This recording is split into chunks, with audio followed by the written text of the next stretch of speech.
Good evening, everyone, to the weekly Women's Sports Report, brought to you by Fort Bleav Distillery and Hot Works in Springdale and Fayetteville, Arkansas. And tonight we are joined by Jenna Becerra of Bleav In Softball, also a Stanford alum, big with the Pac-12 network. And before Cam talked to me about bringing you on, we kind of hoped that Arkansas would have advanced to the super regionals to play in Stillwater, but unfortunately they did not. They got beat by a very powerful Oregon team. But again, thank you for coming on and kind of introduce yourself, how long you've done your podcast, and we'll get into it. Yeah, thank you so much for having me. I mean, I'm always, anytime someone says, hey, want to talk about women's sports, especially softball, I'm in. So I appreciate it. You said it. Jenna Becerra, Stanford softball alum. I work with Pac-12 Network. I'm an announcer as well as with Stanford Athletics, doing TV and radio. And then also, the Bleav In Softball podcast, which you can find on YouTube or any of your typical major platforms that you use. So you've been through kind of what we call in the SEC, the car wash. You were on with Blake and you got Kentucky, Georgia. So what's it like, being actually in softball? I know you're from the Pac-12 and, they've been around for a long time. So the emergence of the SEC, I know Alabama's have staying power, but what's it been like watching the SEC kind of come up into the ranks and be one of those kind of conferences that rivals the Pac-12? I think it's been excellent for the sport. I mean, there's always that sort of national narrative as to like, well, which conference is the better conference between the two? But I really think softball would not be what it is today without both. And what the SEC has done extremely well is visibility, because to me, visibility creates opportunity. The fact that the SEC network exists, but also that ESPN just is the home of college softball at this point. They had 3,000 plus games this season, and a lot of it was SEC, ACC network type focus. I just think that's huge for the sport, because that kind of visibility is what the young girls can see on TV growing up. And I think that has actually contributed to more and more talent going to some of those SEC schools. It was so Pac-12 heavy initially. I mean, 24 out of the 40 national championships have been Pac-12, but you look at the last 10 years, only one has been from the Pac-12, and that was UCLA in 2019. 3 from the SEC, 1 from the ACC with Florida State, but then 5 from Oklahoma. And even that visibility, having the Women's College World Series in Oklahoma every year, certainly, I'm sure, contributes to that recruitment as well. So I just think between the facilities and that investment, as well as just the visibility and exposure, the SEC has done a tremendous job of growing our sport. And I know we talked about this before we started recording, but having that Pac-12 perspective, does it get kind of annoying or kind of, I wouldn't say offensive, but like when people talk about SEC and it seems like they want to be the best top to bottom in every sport, but yet you look at the Pac-12 and what they have done, and you look at what the Pac-12 has done to Arkansas with Arizona and now Oregon, what's your perspective on how is it the kind of thing that happens in football, the Pac-12 after dark? Do you think it just the same thing resonates when it comes to softball, and it's just that exposure is just not there? Yes. Like, short answer, full transparency. I definitely think that's there. And, it is a time zone thing. Again, it's an exposure thing on TV and just easy access to be able to watch the teams.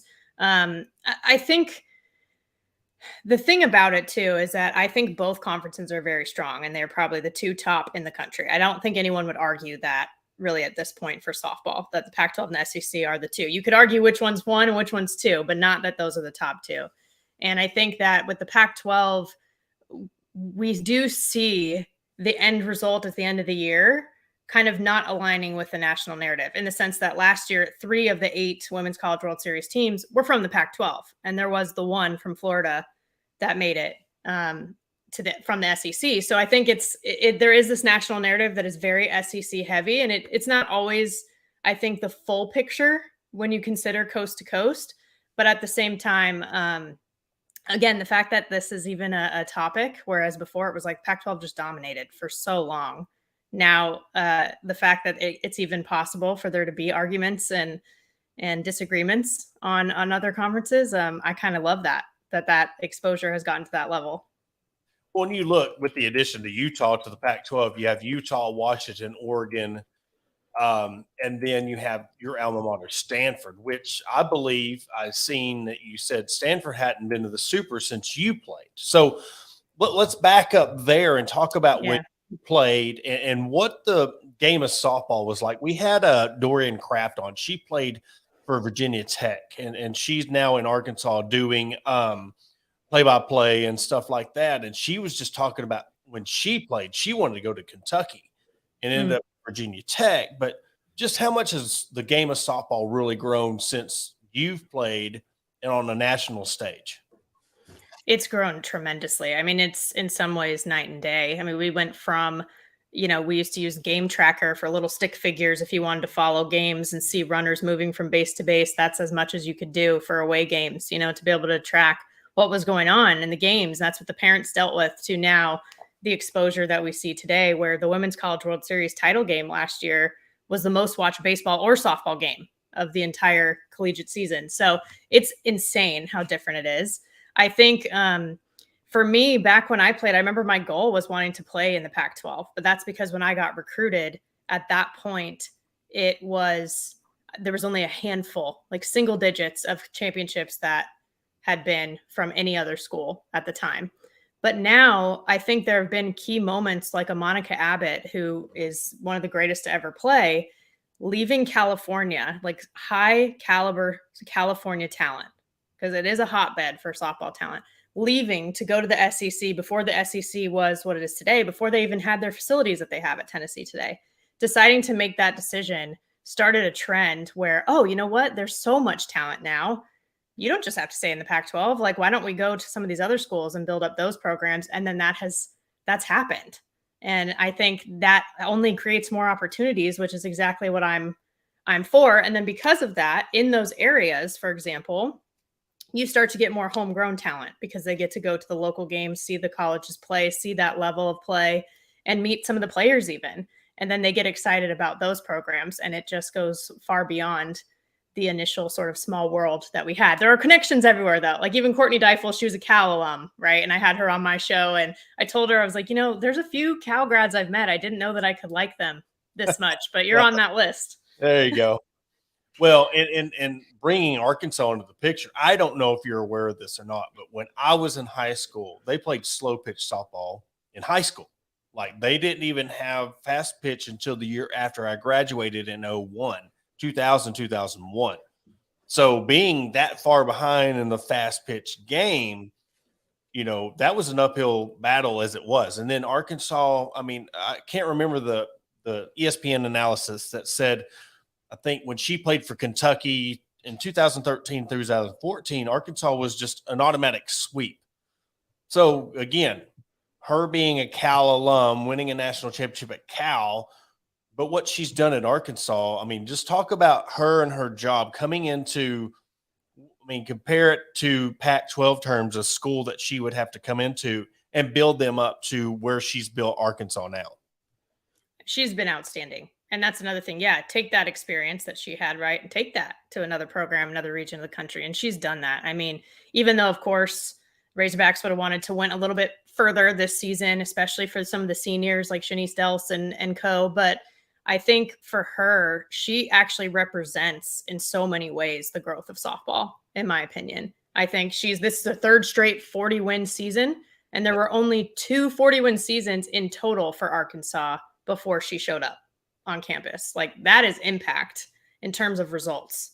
But I also think she talks a lot about the impact that she has on the players as people too. And I see in some of these post-game interviews, even after they lost to Oregon, that is something that they reference constantly. Shanice said that like who she's going to miss the most is the people, and that they felt like they became better people having gone through this program than when they came in. And I think that's also invaluable.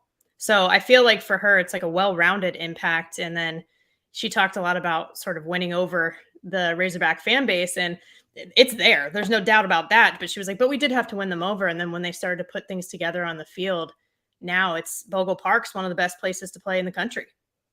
Yeah, there was a player from last year. Her name was Sam Torres. She come back to one of the games, and she made a Facebook post that I'd seen and shared on the Hog Talk. And when she started playing, they were giving away free tickets and still couldn't get people to come play. And now it's sold out. People's asking me for tickets, asking anybody for tickets, and can't get in. If that doesn't, and I said pretty much, if that doesn't show you what she's done at Arkansas, and still yet, I mean, we can go into, I've covered women's sports for 5 years, been involved with women's sports since 96. And even after all the success, 2 super regionals in a row, yes, you get outed by Arizona and Texas. They don't really understand just those high-powered teams and what they mean to college softball, and even Oregon.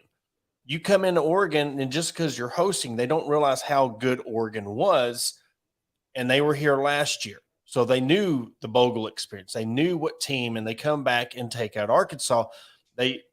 We have a very passionate fan base here in Arkansas.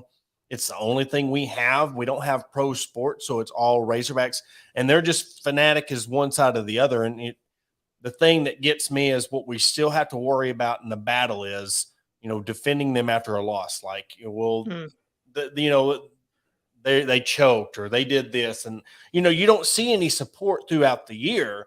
But as soon as they lose, now we're back to square one of they are who we thought we were, and that's where it gets tough.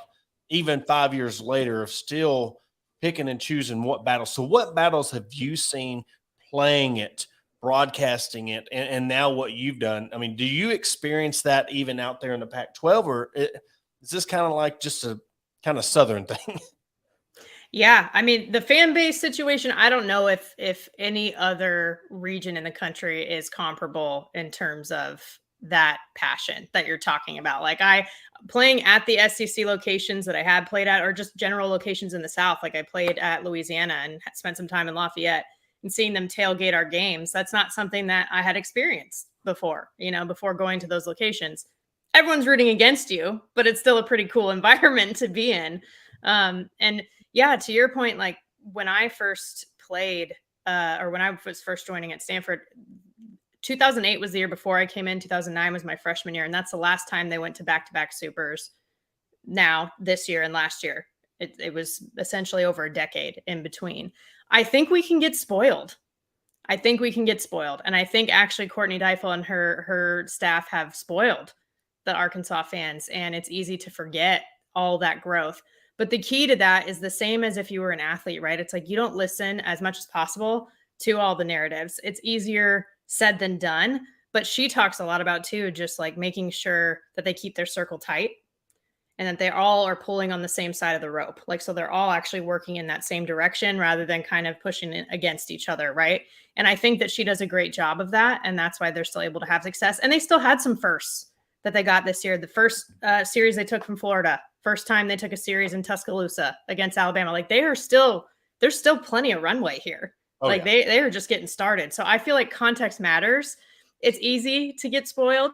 And when you have someone who can be successful, it's actually almost a nice problem to have. But, the fans, they'll go both ways. They'll be hard on you. They'll love you. But at the end of the day, it's just about like day to day what goes on the field. And I don't know how much you've watched them play, or the team and the roster, and what does it take to get? And this is outside looking in, the people, because we've never been there. What does it take roster wise, grit wise, to get over that hump from getting from a super regional to Oklahoma City? Ooh, you're talking to someone who knows that pain. twice in my career was I in my freshman year and my junior year were we 1 out away from making it to Oklahoma City in supers, and then we ended up losing and not going. So that pain is very real. It's very real, and it's tough. It's tough to get over that hump. Super regionals is my favorite time of year, and I don't know if that's because for me that was where my story ended a couple of times and it felt like a personal sort of thing. But also, I think getting to Oklahoma City, I mean, that's what you say as a team when you come in after practice, after weights, whatever. It's OKC on 3, like that's what the goal is. And so I think what it takes, though, is the mental piece, because a lot of these games, even the crazy regional round that we just saw, they go down to the wire, or really at the end of the day, what won it was not the physical stuff. It was the mental execution. Like Washington's, we're talking about the Pac-12, Pacific Northwest in particular, they score 7 runs in the 7th inning to come back and beat McNeese. That's wild. That is wild. But the thing is like they had no fear in their eyes, and I think you said it too. Oregon finished 5th in the Pac. Well, Arkansas finished 5th. They were both number 5 seeds in the SEC, right? So it's like you think about that, and it really is head to head, and it was going to be fun softball. Oregon was on the bubble to maybe host themselves. They almost were a national seed. So one of the tougher number 2s out of all the regionals in the country. And there was a time when, to your point, it would have been Arkansas wouldn't have even been hosting a regional. So I just think it's keeping everything in perspective. Well, and I'm sure, and again, I'm not sure, correct me if I'm wrong, if they do it just like baseball. I mean, if you're the higher your seed, the higher the number 2 seed you get, the higher the number 3 seed. So if you're say 11 seed, Arkansas, they get a tougher 2 seed. They get a tougher 3 seed and a tougher 4 seed than the 4 seed, 5 seed. Is that how they technically do that? Or, I mean, because you're getting on the fringe of, like you said, a 2 seed or hosting. So you're getting a tough team from 11 on up to look at Clemson, they draw at Auburn, and now they got to go to OU. And, a team that has just started playing softball 3 years ago. You can see behind me, I'm kind of biased on that as well, just watching them. But in the sense of now we're at the super regionals and you're looking at these matchups, your alma mater has Duke. Honestly, I was very impressed with Alabama, even though they did have an easier draw. But with all the adversity and all the naysayers, they pulled through. Now they get to host Northwestern. And again, that's kind of a easier road when it comes to getting to Oklahoma City. But what is your favorite matchup, what you're looking for when you look at these super regionals? And which one are you most, I guess, interested in tuning into? Yeah, I mean, there is the Duke and the Stanford matchup, not just because obviously I tune in anyway as an alum, and I probably will be there doing radio for it. But even separate from that, the 8 versus 9 seed is always typically one of the more interesting super regionals because they're right next to each other, right? Like one just missed on the other. And it's the first time Duke is going to host super regionals ever in program history. They're a very new ball club, right? So to me, seeing what Stanford did last year in Tuscaloosa and preventing Alabama from moving on to supers for the first time ever, you take in that entire starting team plus some excellent new freshman talent that they have. But then you look at Duke as well. They played them in the first weekend, opening weekend. Duke won. I think it was like 4-2. But that's a totally different part of the season. Like both teams, I would say, are totally different teams. So to me, that just seems in terms of matchup like one of the more evenly matched up super regionals. But I would argue that Northwestern is being slept on too. I agree. I mean, I think most people, including Alabama fans, think that Alabama was overseeded at number 5. Like that was way too high for what they had produced in their season. However, they still executed even with Montana Fouts. So respect to that in their regional, right? To your point, just fighting through some adversity. But I do think that Northwestern and the Big Ten as a whole actually is underrated. And so that is going to be an interesting head-to-head matchup to me as well. This next one's kind of a 2-parter. One, how shocked were you when you seen that UCLA got eliminated by Grand Canyon and Liberty? I mean, just again, the magnitude of this wasn't 2 big name schools. This was Grand Canyon. And of course, Grand Canyon is one of them teams that in all their programs are starting to shock some people. They're almost turning into a Gonzaga of the basketball of sorts. And then the second part of it is between Louisiana and San Diego State, which one of them could you possibly see? And I know this is going to be hard because they're both going against Pac-12 schools, but which one of those two could you see coming out of that and making it to Oklahoma City? Yeah. So first part with UCLA, I was surprised but not shocked, meaning everyone's fallible. And really, at the end of the day, you have to show up. So just because whatever happened leading up to that portion of the season, it doesn't matter. It doesn't matter that they had the Pac-12 player of the year, the coach of the year, the freshman of the year, pitcher of the year. It doesn't matter. It's who's going to execute on that day. And they didn't do it, and so that's what happens when you don't execute. But at the same time, it's like, who thought that they wouldn't execute? I thought they would execute, so surprised, but not like totally gobsmacked. And it was interesting. I think it does speak to the growth of the program and even just the storytelling that comes out of sports. I mean, that's a huge reason why we all love it too. To have Stacey Newman and the San Diego State team come out of that region. They didn't even play UCLA, but they came out of the regional. Stacey Newman's a UCLA legend. Dot Richardson from Liberty, having beat UCLA, she's a UCLA legend, right? Like, it's just all of those connections as well. And maybe that speaks to the growth too. Look at these teams and the leadership that they have. So I feel like we're always shocked. So I'm starting to be like, I'm expecting things like that to happen at this point. Because I feel like every season, every postseason, we're like, oh man, look at all these upsets. Like, are they upsets or are the seedings wrong? Or like what is actually happening? And then being softball. I mean, I tried to explain to people all the time, that is baseball, that is softball, because that's those two sports that is quirky and anything can happen, especially, I'm not bashing on softball, and I've kind of been an advocate of it. I think it's time to move the fences back a little bit because the bats, I mean, they're so hot, but when it comes to the entertainment, you want to see home runs. But when it comes to softball, if I was to say, what does it mean to you when someone says, well, that's softball? Kind of a short answer. What would you say?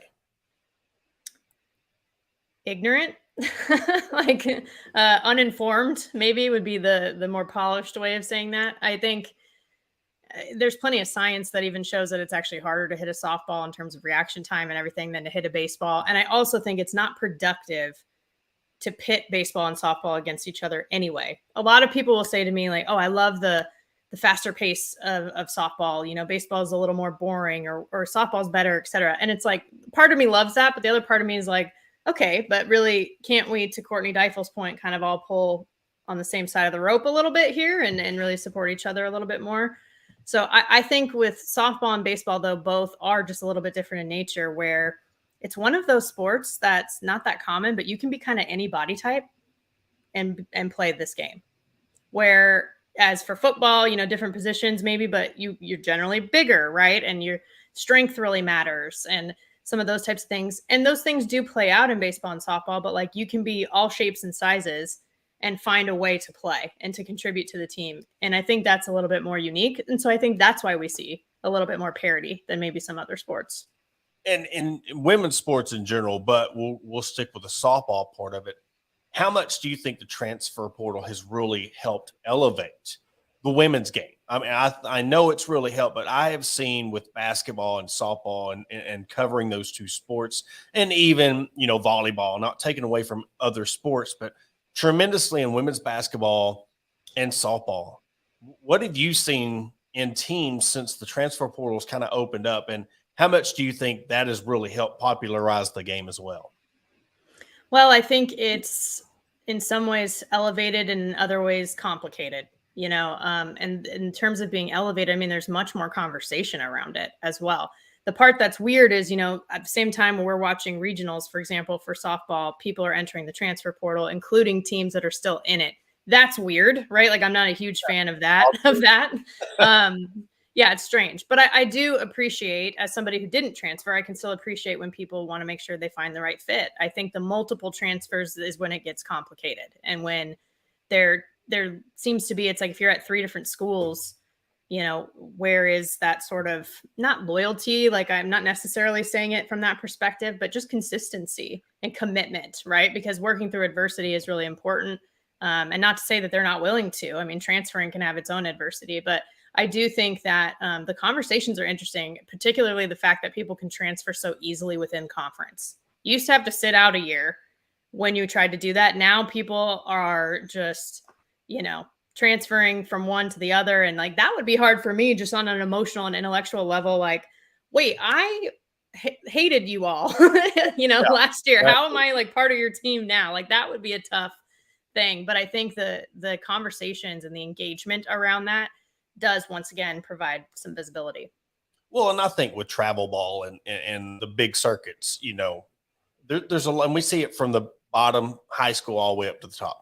That whole killer mentality and we really hate you has seemed to kind of die down a little bit, and where it's more of a buddy. And I love seeing the videos of the dance offs and stuff like that. That's a fun part of the game. But when it comes to crunch time, it's almost like, I don't want to like you. I don't want this team to like you. I want to see really the rivalries and what we see in both sides. We've lost a little bit of that. And that is that downside of that transfer portal, because it's almost like somebody from Cal could go to Stanford or Stanford go to Cal. And, you used to just really wanted to beat that team, but now it's reversed. And that has played a big issue of it.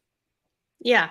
Yeah. And that is one of the things that's changed in the game, to your point. I have definitely feel like I think I even said this to one of the couple of the Stanford girls. They were talking about one player on one of the other Pac-12 teams at the Pac-12 tournament and how like, yeah, we like her. And I'm like, you guys are way nicer than we ever were, Exactly. But you're right. It's like people are, I don't know. There's a little bit more of a community, and it does have to do with travel ball. People played together before. They might play after on Team USA and other places as well together.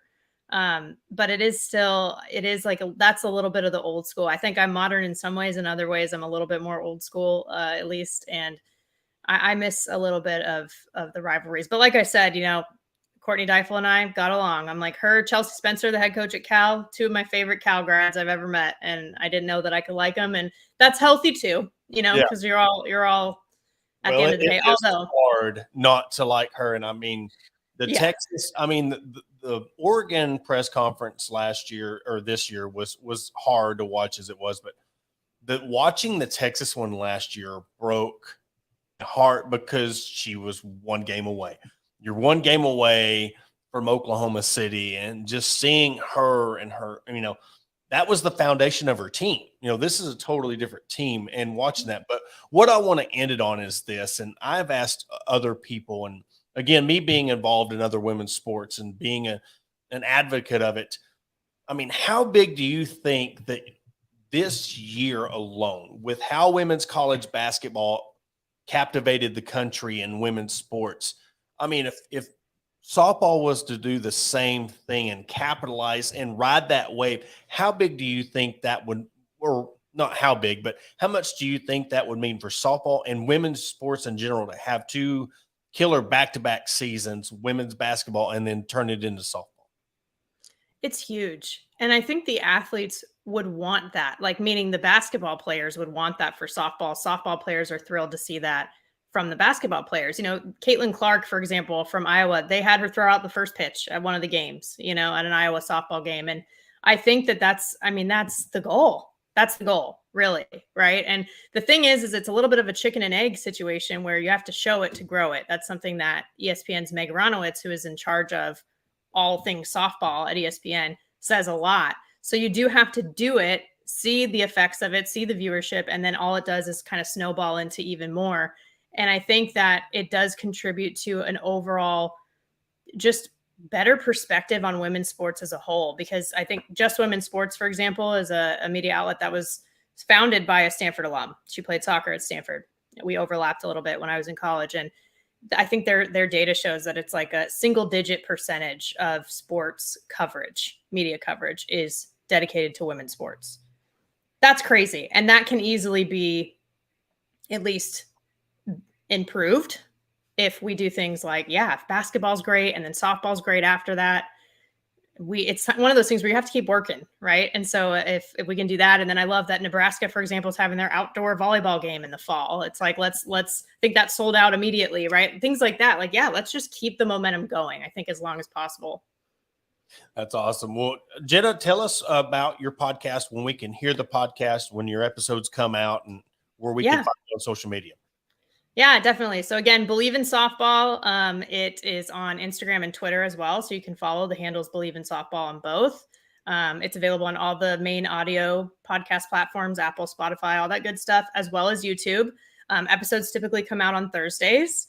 The most recent one was Nigel Kennedy, who's the freshman phenom pitcher from Stanford, who has the lowest ERA in the country. But I also do recommend for everybody to listen to that Courtney Deifel interview, because I loved it. She's one of my favorites in the SEC to watch, and really just in the country. So there's a lot of good ones like that too.